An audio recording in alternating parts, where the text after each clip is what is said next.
China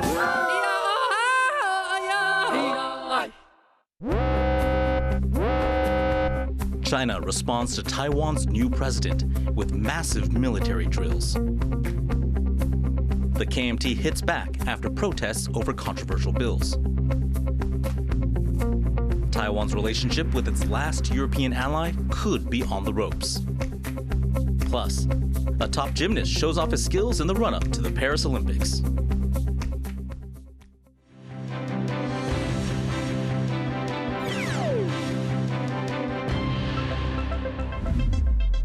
Good evening. Welcome to TaiwanPlus News. I'm Eric Gao. Thanks for joining us. China has launched large-scale military drills around Taiwan. Beijing says it's a direct response to the inauguration speech of Taiwan's new president, Lai Ching-te. Reese Ayers reports.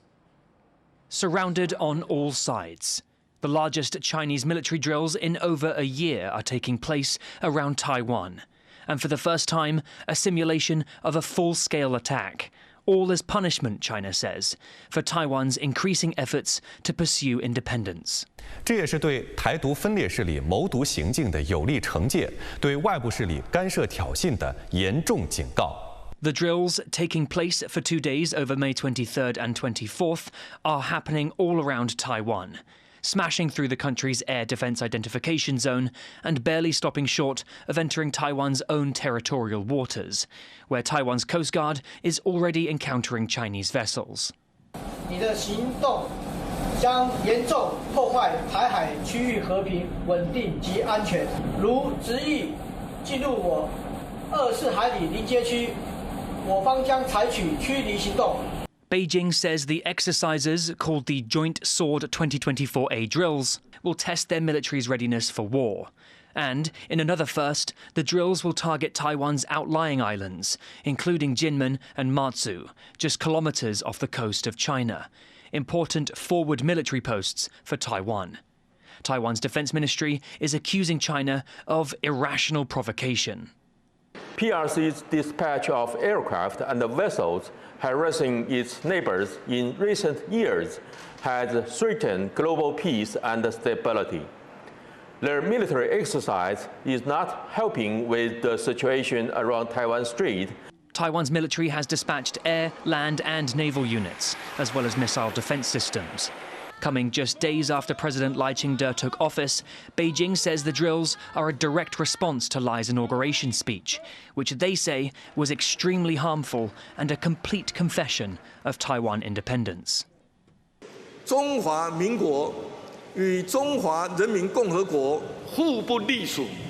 Chinese state media has called Lai the golden grandson of Taiwan independence and the biggest hidden danger that could start a cross-strait conflict. And less than a week under a new leader, Taiwan is hoping that this level of military aggression is simply reactionary and won't become the new norm. Patrick Chen, Jaime Ocon and Reese Ayers for TaiwanPlus. Now, Taiwan's defense ministry has just held a press conference on the Chinese drills around Taiwan. Reese has been monitoring that for us in Taipei. Reese, what's the ministry saying?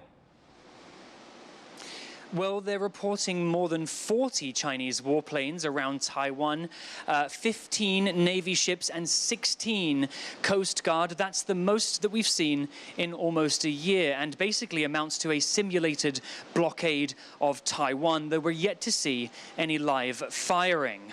Now, there are many comparisons being drawn between these current exercises and to those back in April 2023. That was when China reacted to then Taiwan President Tsai Ing-wen going to California to meet with then U.S. House Speaker Kevin McCarthy.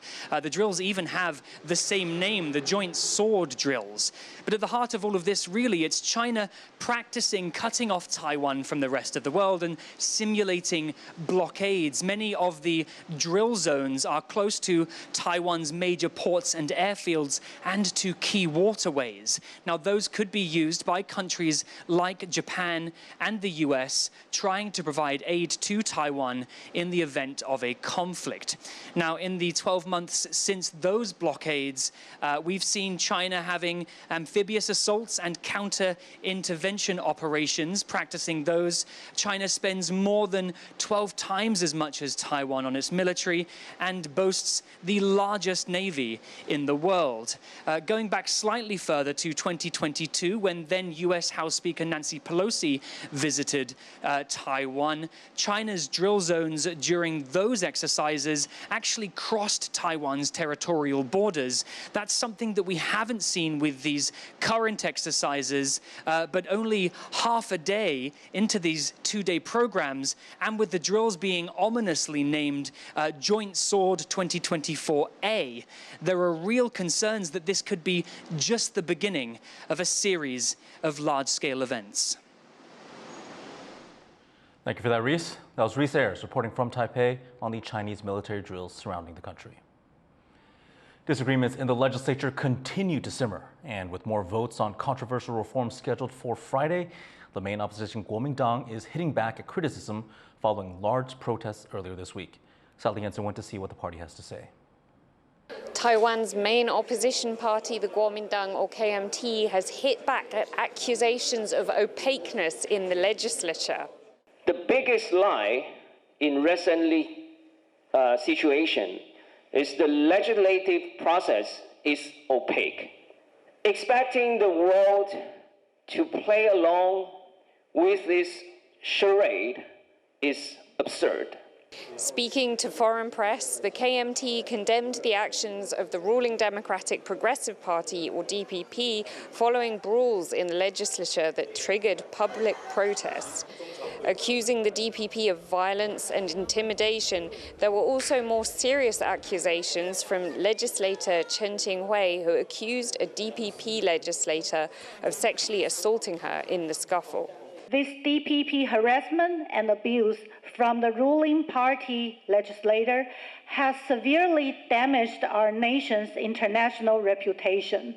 She is suing the man in question, and he has apologized for any harm during the scuffle. Now, more bill readings are set for Friday, and possibly more scuffles and more protests by those who want to see the KMT's proposed bills thrown out. But the KMT has made it clear its determination to get its way in Taiwan's legislature. Kama Xu and Sally Jensen in Taipei for TaiwanPlus.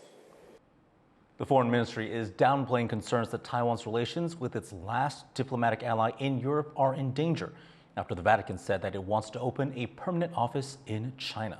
Chris Gorn explains. The Vatican's ambassador to the Philippines, Archbishop Charles John Brown, with President Lai Ching-te after his inauguration on Monday. Lai says the relationship between Taiwan and its last diplomatic ally in Europe is strong.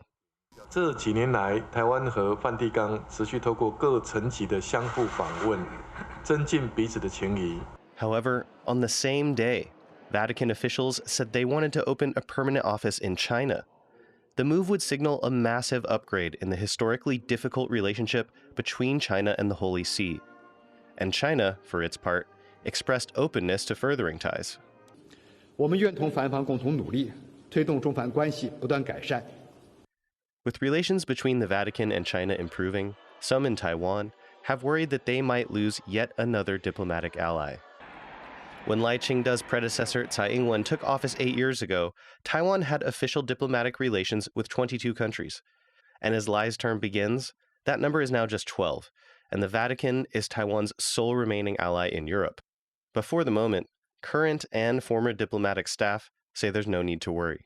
我方了解，教廷盼促进中国天主教徒拥有信仰自由与权利，在近期台梵互动上，与教廷高层互动良好，彰显台梵邦谊深厚。即使他设立一个办事处，离真正的要建交还是有一个相当的距离。最基本的原因就是大陆没有宗教自由，它最主要就是要让有信仰天主教的人能够过一个好的信仰生活，希望跟中共的政权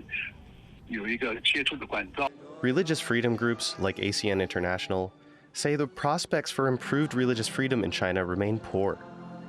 In its relations with China, the Holy See may have to weigh the benefits of gaining access to its millions of followers there against the risks of working with a regime which aims to minimize its influence. Chris Gorin and Devin Tsai for TaiwanPlus. Police have captured a fugitive who spent 4 days on the run. The man escaped from a psychiatric facility in the northern city of Keelung on Sunday, and he was caught in New Taipei on Wednesday night. After an attempted homicide last year, he was diagnosed with schizophrenia and sentenced to 5 years under medical observation. While he was on the run, schools across northern Taiwan closed to outsiders as a precaution. Taiwan's new premier is in the east of the country, surveying quake recovery efforts. He's promising to help residents rebuild their lives. But the tourism sector, which is crucial to the region's economy, says it is being left out. John Van Trieste reports. Just 3 days into the job, Premier Cho Jung-tai is in Hualien in eastern Taiwan inspecting earthquake damage. It's been nearly 2 months since a magnitude 7.2 earthquake toppled buildings, cut transport links, and pummeled the region's economy. People who've lost their homes are keen to let the premier know that whatever assistance they've gotten isn't enough. 自己要拆除要8000万的费用，住户已经身上都背了房贷了，他怎么去抽出这8000万的费用来拆除？根本就不可能。Premier Zhuo says the government will ask banks for help, and he's assured residents it will be a priority for the new administration. 国家就是你家，政府就是你的后盾。我们一定要让所有的核定计划项目迅速的加强、加快它的速度。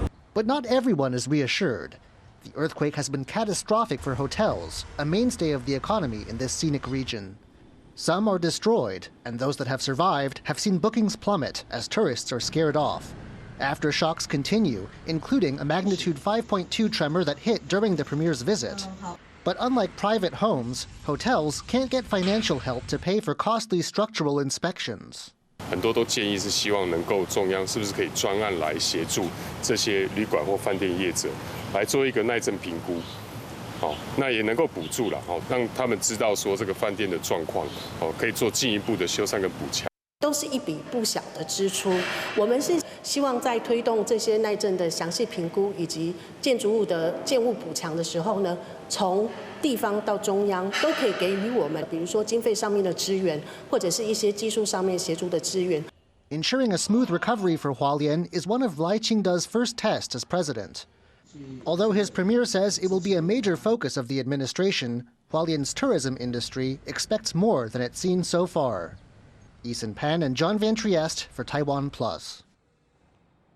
We are going to take a quick break. Still to come on TaiwanPlus News, scientists at Taiwan's top university have found a powerful new use for soil.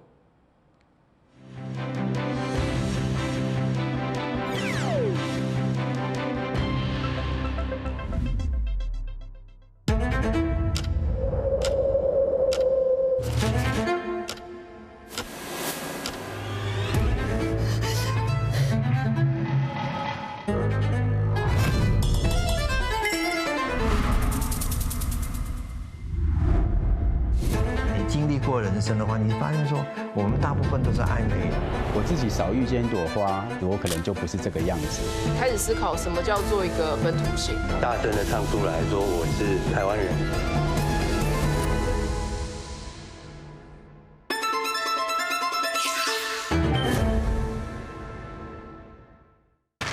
In the face of adversity, the power of truth. A roadmap for a just and open world, charted by the freest country in Asia. Taipei for TaiwanPlus. TaiwanPlus News, a voice of freedom in Asia.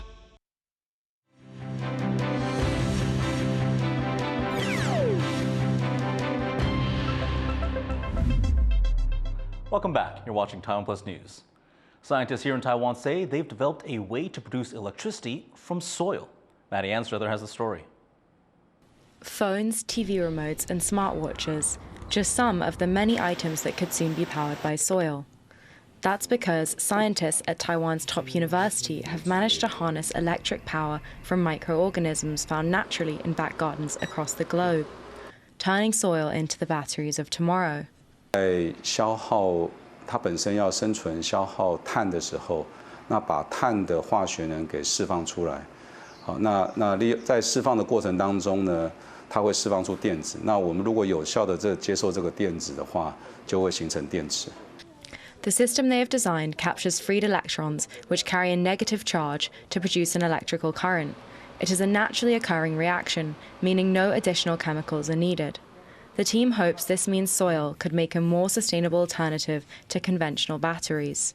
土壤量体很大，所以在未来的话，它其实有可以做储能的这样的一个潜力。On average, just 1 teaspoon of soil contains over 10,000 species of microorganism. But before anyone tries to charge their phone in a nearby plant pot, not all soils are made equal. 这种泥土的属性很多种哈，那有些是有比较贫瘠的泥土，有些是比较富有有机物营养的泥土，产电的这个效率呢，可能都会有所不同。While traditional batteries can be recycled, billions of them end up in landfill each year, 3 billion in the US alone, creating many thousands of tons of hazardous waste. What's more, they can be extremely energy intensive to make in the first place. This has generated a real interest in alternatives, such as soil, as possible solutions. Though developing a technology to harness this natural chemical energy source at scale may be some way off. Howard Chang and Maddie Anstruther for TaiwanPlus. French President Emmanuel Macron is in New Caledonia in an attempt to calm tensions after more than a week of riots that have left 6 people dead. Macron announced the arrival of 3,000 French security personnel, and he met with local officials and business leaders. Riots erupted in the Pacific Island after Paris lawmakers approved electoral reform that would allow non-indigenous residents to participate in local elections. Protesters fear that this change will dilute the indigenous Kanak vote and undermine efforts to secure independence. Macron said the additional security forces will help bring the situation under control. Tens of thousands of people have filled the streets of Tehran for the funeral of Iranian President Ibrahim Raisi. Raisi's casket was draped in Iranian flags as it was carried through the crowds, alongside 7 other people who died in a helicopter crash earlier this week. Iran's supreme leader, Ayatollah Ali Khamenei, presided over the funeral at Tehran University.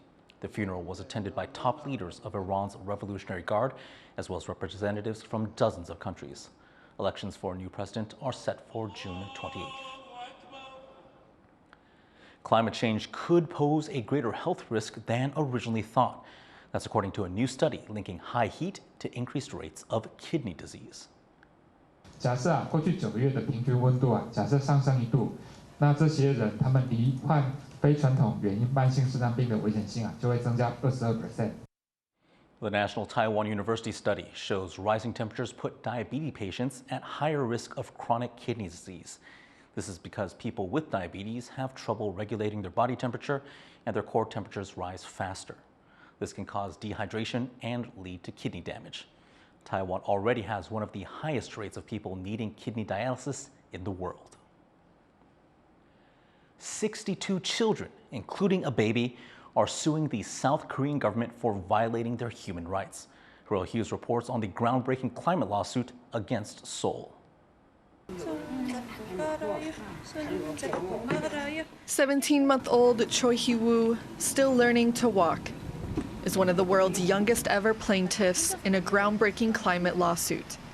He's one of 62 children suing the government of South Korea for not effectively tackling climate change, violating their human rights. It's the first lawsuit of its kind in East Asia.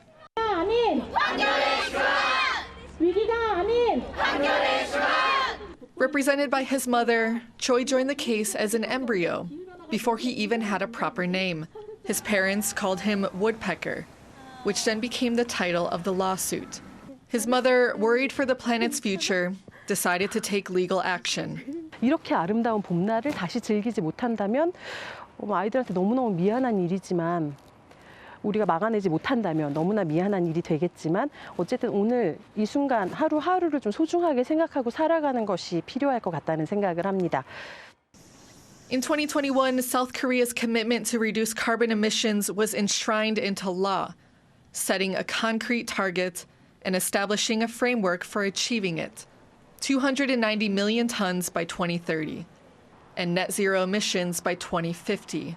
To hit that goal, The country needs to reduce emissions by 5.4% every year, which it has failed to do. Plaintiffs believe tackling climate change is not being taken seriously, despite a government body being created specifically to oversee its strategy. 만약에 2도가 되면 이제 그때는 어른들이 없고 남겨진 지금의 어린이들이 미래에 성인이 돼가지고 나머지 탄소를 엄청 줄여야 되고 그 고통을 견뎌야 돼서 그게 문제로 해서. Like Choi, most of the children involved were under 5 years old when the suit was filed, their parents taking charge to fight for their futures. 인류의 미래를 전체를 놓고 봤을 때 당연히 기후위기 상황에 우리가 생존하는 것이 더 옳다라고 그러기 위해서 정부가 더 적극적으로 노력해야 한다라고 판결을 하실 거라고 저는 믿고 있고요. Similar lawsuits against government inaction have been filed in other parts of the world. Some have already been successful. In Colombia, the government was ordered to protect the Amazon after being sued by youth climate activists. While in the US and Norway, youth groups won lawsuits to halt fossil fuel projects. These wins give hope to the plaintiffs in South Korea in their fight for a future full of beautiful spring days. Alex Chen and Harel Hughes for TaiwanPlus. Taiwanese gymnast Tang Jiahong has already bagged 3 gold medals in international competitions this year. Now he's getting ready for the Paris Olympics. Leslie Liao met him at one of his training sessions in Taipei.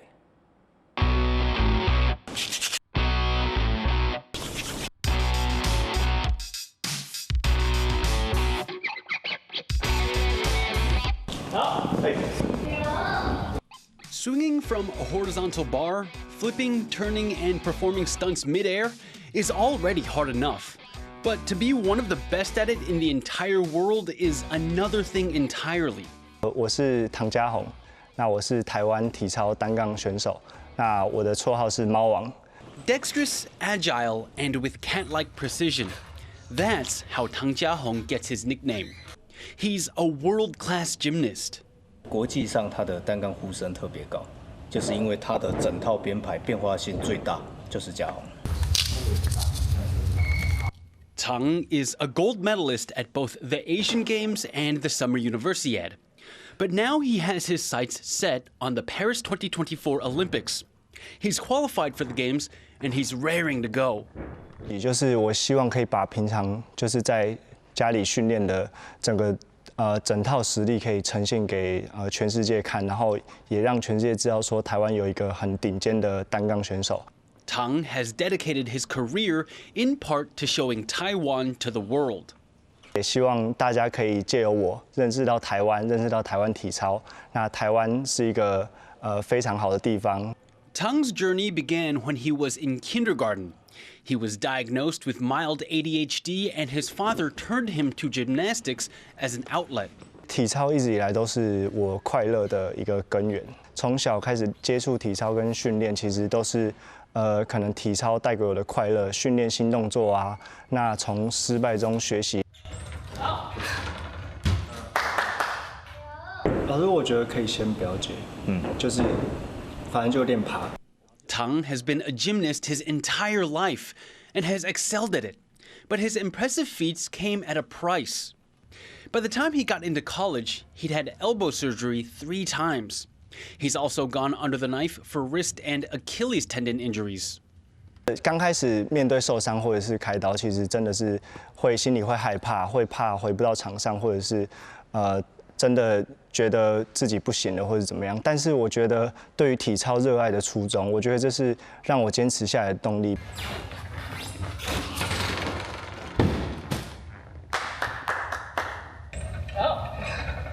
这样是很好，这样是很好。Even so, Tang and his coach aren't taking any risks as they train for Paris. To reduce the odds of injury, Tang doesn't land on his feet to finish his practice routine. Instead, he finishes each maneuver by slamming down onto a gym mat, letting his body absorb the impact of his fall. Over the course of training, this happens over and over and over again. Tang's sacrifice and caution have paid off.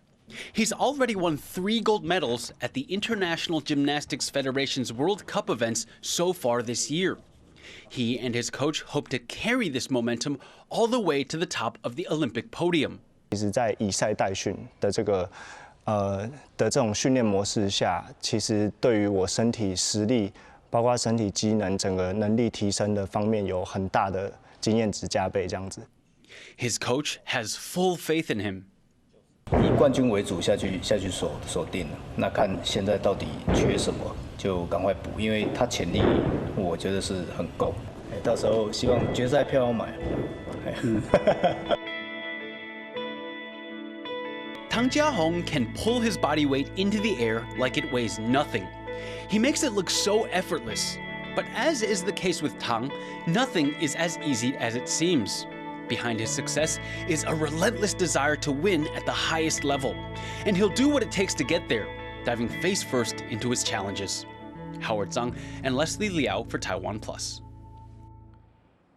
Billions of cicadas are emerging across southern and midwestern areas of the U.S. in a once-in-a-lifetime double brood event. This phenomenon is thanks to a rare overlap in the breeding season of 2 different populations of the insects, one on a 13-year cycle and the other on a 17-year cycle. Both groups happen to make their homes next to one another, causing noisy chaos as they emerge briefly to molt, mate, and then die. The last time these 2 specific broods overlapped was in 1803, and it won't happen again until 2245. Thanks for tuning into TaiwanPlus News. Visit our website to see more of our reports and shows. Finally, this is Morocco's Mata Equestrian Festival, celebrating the country's horse riding culture. I'm Eric Gao. Take care. See you next time.